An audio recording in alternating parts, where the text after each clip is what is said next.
I'm going to probably be talking a little more about purpose than profit, but I will actually cover the profit piece. So in 1957, there was a team of Thai monks that were relocating the contents of an entire monastery.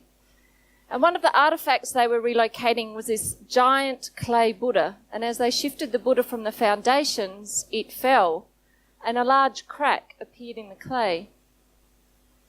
And one of the monks noticed on closer inspection this golden light emanating from the crack. So he grabbed a hammer and a chisel and he chipped away at the clay until he revealed that the entire statue was actually made of gold. And historians believe that 200 years earlier, the Buddha had been covered by clay by the monks at the time to protect it from an attack by some Burmese warlords.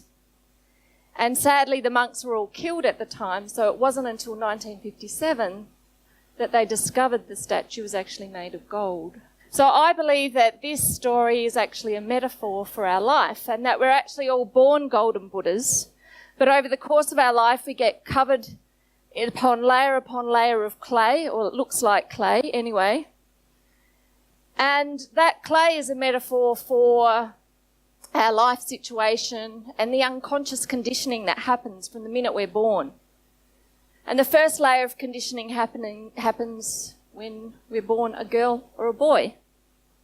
The next layer of conditioning happens with our parents and our families, and then the education system, and then the institutions, and then media, and then marketing. But the heaviest layer of clay is actually of our own doing, and that's our own acceptance of all this unconscious conditioning. And then that unconscious conditioning results in our limited thinking and therefore our unrealised potential. So what we think, we actually become. And then something happens in our life where a crack in the clay appears. And the crack can often be a difficult life situation. Maybe it's ill health or the death of a family member, or it could be financial devastation. And all of a sudden we become awake, we become aware, we become conscious. And there's no going back from that, because we start to ask ourselves life's most important questions. Things like, why am I here? What's the legacy I want to leave? In other words, what is my purpose? And when we ask ourselves that question, again, there's no going back. What is my purpose? Now, it's a pretty profound and confronting question, would you agree? Why am I here? What's my purpose? Why was I born where I was, in this country, in this place? It's very profound. And just like green is the new black, it feels like purpose is the new black. Have you all noticed that there's a lot of talk around purpose? Definitely in Melbourne and Australia, I definitely see it. But there's a lot of talk about purpose, which I think is fabulous, because we're actually having the conversation. And even Justin Bieber's latest album was called Purpose, and he's on his Purpose World Tour.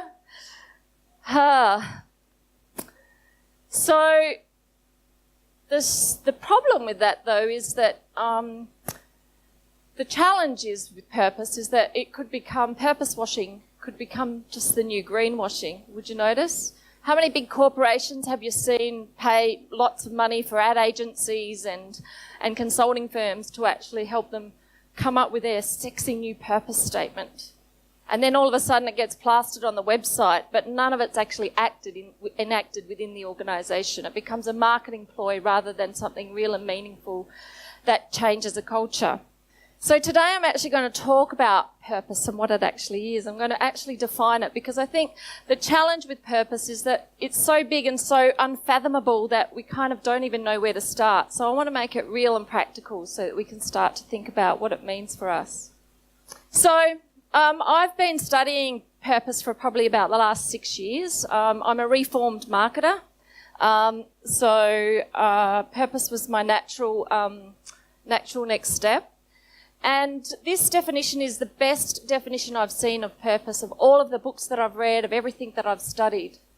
And it's a definition by William Damon in the book called Path to Purpose. I'd 100% recommend you get that. It's actually about how we help young people unearth their path to purpose and their passion. And very good reading for adults. But if you've got teenagers, it's the best book you can buy and read to help your teenagers follow their dreams and their passion. So purpose is a stable and generalised intention to accomplish something that is at the same time meaningful to the self and consequential for the world beyond the self. Now, there's 3 actual key elements of this definition, and I really just want to break it down. The first thing is that it's an intention to accomplish something. So it's actually by taking action and by doing. I actually believe that action always precedes clarity. Until you do something, you actually won't know whether it's that thing that you should be doing. So it has to have an outcome, it's a goal, or it's something achievable. The second thing is it has to be meaningful to us. Goal setting and outcome setting is pointless unless what we're working towards is meaningful. So the question here is, what matters to us? What do we believe in? What are our values? What do we stand for? And I think that's already been discussed a bit today. And the third element to that definition is what's consequential for the world beyond the self. So it has to be meaningful to us, but it has to be about being in service to others. It might be healing humanity, regenerating the planet. So can you see the 3 practical elements of this definition? And it's really worth drilling a bit deeper. So how do we go about finding our purpose? What are the things that we start to do? I love this model, and it's a model that I've taken on a Japanese word called ikigai. Has anyone seen this model before? A few? So ikigai in Japanese means reason for being, and they believe that a wholehearted life will require a deep and lengthy exploration of all 4 of these circles. So what are you good at? What are your skills? What are your talents? What are your strengths? What are the things that you've cultivated today? The other thing that I would also say is do not throw the baby out with the bathwater. Purpose isn't out there and looking for something that you actually haven't uncovered before, because it's actually already within us. Remember the Golden Buddha story? It's right there. It's already there. So looking at what are we good at? What are our strengths and skills? The second thing is what do you love and what are you passionate about? What do you believe in? What do you really love? And the third circle is what the world needs. So what does the world really need? What are the things that we want to fix in the world? And the fourth circle is what you can be paid for. Now, for those of us that are working, 70%, Gallup did some research to say that 70% of people are actually disengaged at work and therefore purposeless at work. 70%, over 70%. So that 70% are probably all working in the what you can be paid for circles and the what you're good at circles, which is a profession. And our opportunity now is to think about what are the things that we really love, to reconnect with those things. What does the world actually need? And how do we bring those 2 circles into our work? And there's a big opportunity for all of us to use. And if you would like, I've got a whole list of questions that you can actually use to journal on and sort of dig a lot deeper into these circles. So if you would like a copy of those questions, I'll arrange for Stephanie to send them all to you. Is anyone keen for those journaling questions? Journaling is a really, really great way to uncover this. So these are the circles that we actually look at. And we start exploring those circles. And the thing is that I actually, everyone says, Thomas before me was saying, leave your job, and I 100% agree with that. But there are big corporations out there that need healing. They're here to stay. Why should we flee them? Why can't we bring that model into our workplace and ask our employers to enable us to bring those passions and things into our work? We can't all have that 70% that are disengaged all starting businesses. I mean, it could happen, but we still have these big companies and organisations that are here to stay. So why not let's heal them and make them work for us? So from a corporate and from a big business perspective, companies need to start with higher purpose. So for me, from a company perspective, I use these 3 layers of purpose when I work with an organisation. So a higher purpose from a company perspective is why we're here, what's the contribution we're making, and how is the world better because we exist. Now, I did this talk for Telstra. Everyone know Telstra? It's the equivalent of Singtel here in Australia. They've got about 35,000 employees, and I was delivering this talk. And I said to them, I asked them if they knew their purpose, and not many of them actually knew it. So I shared it with them. And their purpose as an organisation was to create a brilliant, connected future for everyone. To create a brilliant, connected future for everyone. So it's on their website, and I talked about that purpose, and I said, it's actually a really nice purpose statement. Would you agree? And I said from a telco perspective and a technical perspective that it's actually a really great purpose, and they're probably really trying very hard to enable it at a technical, functional, rational level. But I said to them, what's the opportunity now to humanise that purpose and bring that word connected to life? And whose responsibility is that? Is it up to the leaders? Is it up to the CEO? Is it up to the shareholders and the board? I said it's up to each of you to take a hold of your company purpose and make it meaningful for you.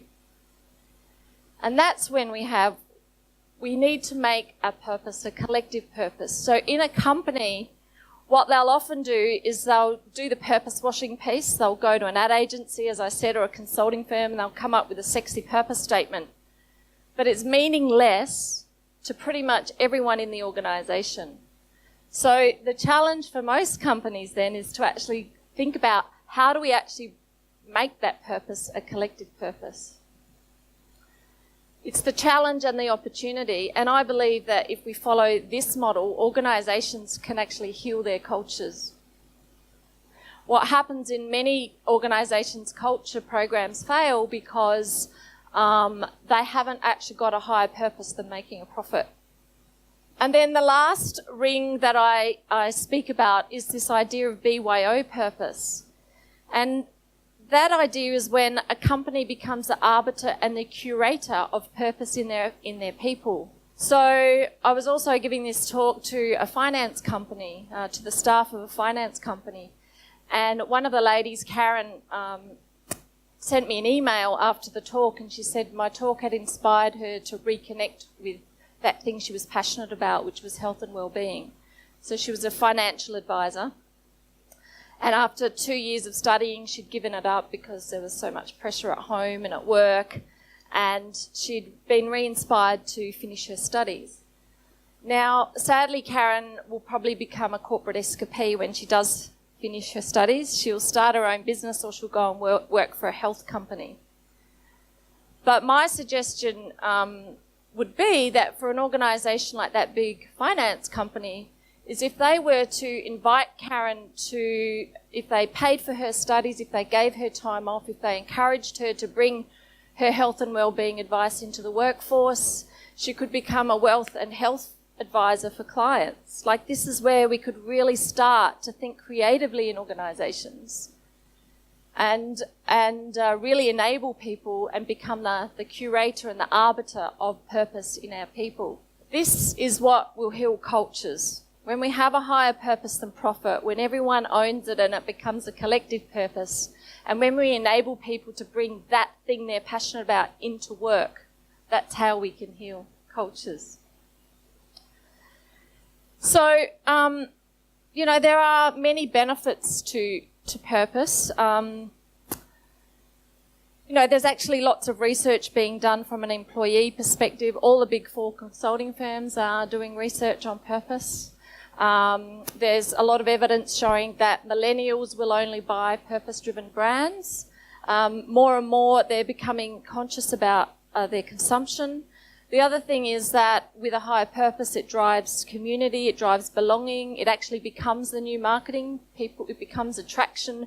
You have to get rid of, you won't need all that push-shove advertising, because if you're driven by purpose, people will find you, they'll be attracted to you. And the final thing is, this is the 5 seconds on profit.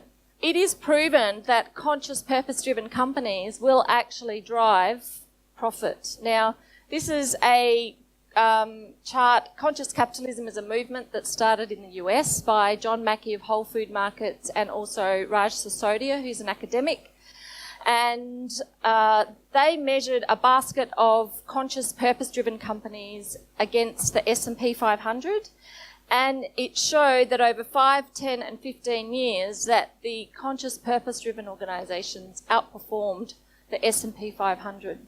So there is evidence that as we shift organisations, whether we're an entrepreneur or whether we work for a larger organisation, as we shift towards purpose, we'll become a lot more profitable, more meaningful, more relevant and sustainable. Now, just to finish off, I wanted to talk to you about the idea of the Purpose Project. That's the book that I'm working on at the moment, which I hope will be out by the end of the year. And also, what I believe is that so often, if we go back to this model here that I work with most of my clients, is that so often when we're in the profession piece, we haven't really explored deeply the what you love and what the world needs. And our opportunity is to identify a project that we could work on that would tap into those particular circles. So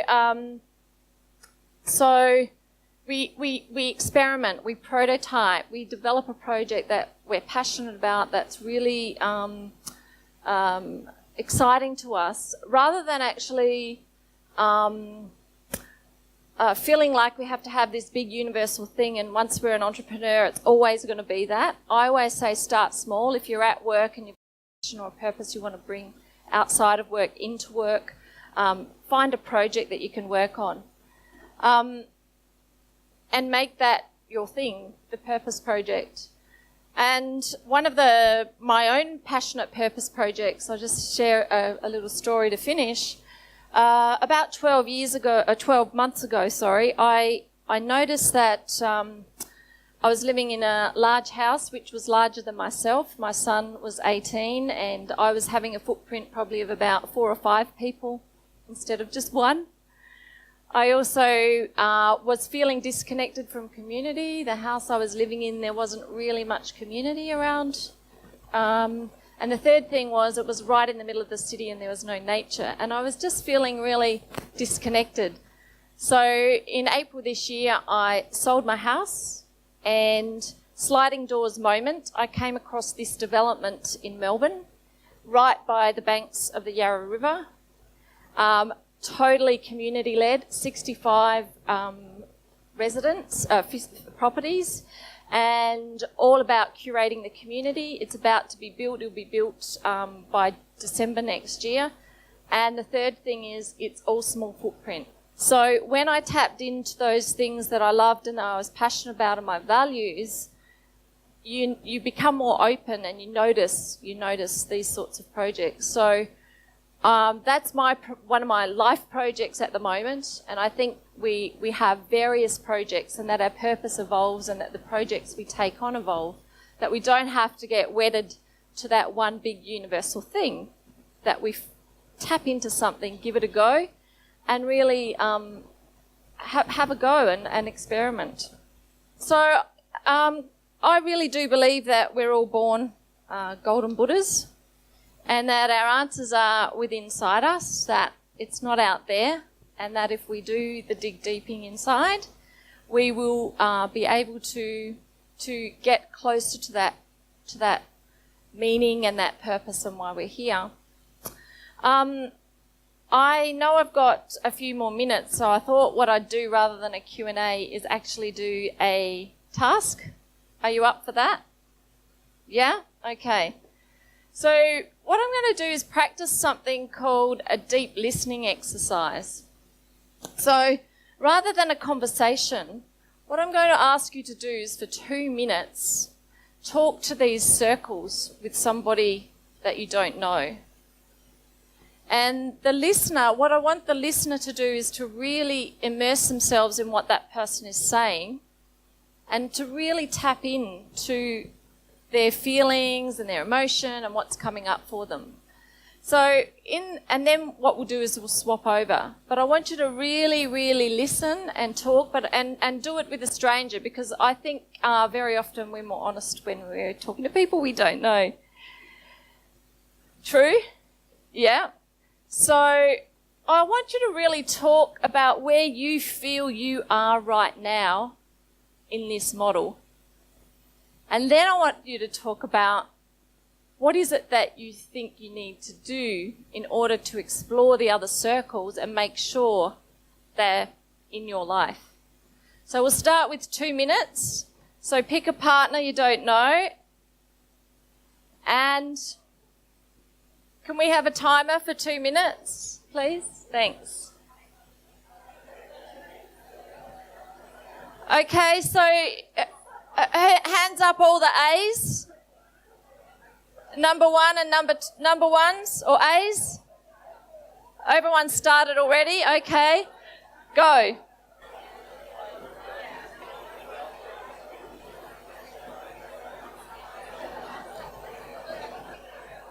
Okay, let's leave it there.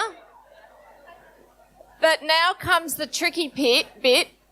The person that was listening, I'd like you to spend 1 minute feeding back to the person you were listening to about what you heard, because you might have seen a shift in their energy when they were talking to you. Yeah, maybe an increase in excitement. I want you to actually give the person feedback, not just on what you heard, but what you felt from that conversation. 1 minute. Thanks.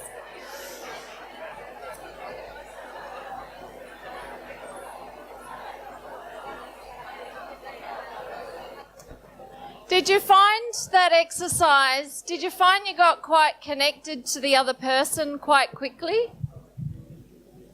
Yeah, I usually find that you get really connected quite quickly in doing that exercise. So my time is up, but imagine a world of millions of people unearthing their purpose and returning to their gold Buddha. Wouldn't that be something? Thank you.